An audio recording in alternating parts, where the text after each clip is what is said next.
तर भाजपचे ज्येष्ठ नेते मधुकर पिचड यांचं निधन झालंय। वयाच्या 84व्या वर्षी मधुकर पिचड यांनी अखेरचा श्वास घेतलाय।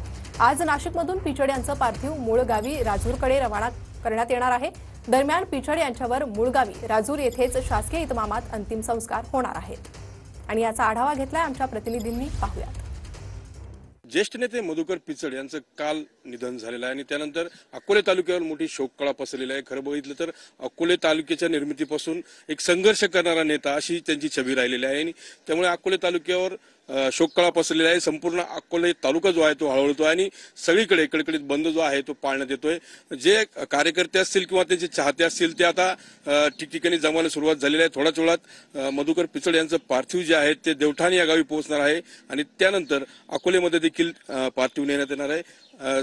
शेवटचं अंत्यदर्शन घेण्यासाठी अनेक नागरिक जे आहेत ते आता गर्दी करू लागलेले आहेत। हे देवठाण या गावी पार्थिव आल्यानंतर काही वेळ ते पार्थिव अंत्यदर्शनासाठी ठेवण्यात येणार आणि त्यानंतर अकोले येथील पक्ष कार्यालय असेल, त्यानंतर महाविद्यालय असेल, त्या ठिकाणी देखील अंत्यदर्शनासाठी ठेवण्यात येणार आणि त्यांच्या मूळ गावी राजूरला हे पार्थिव पोहोचणार आहे। सायंकाळी 4च्या दरम्यान त्यांच्यावर अंत्यसंस्कार जे आहेत ते केले जाणार आहेत। मनोज गाडीकर, TV9 मराठी, अकोले, अहिल्यानगर।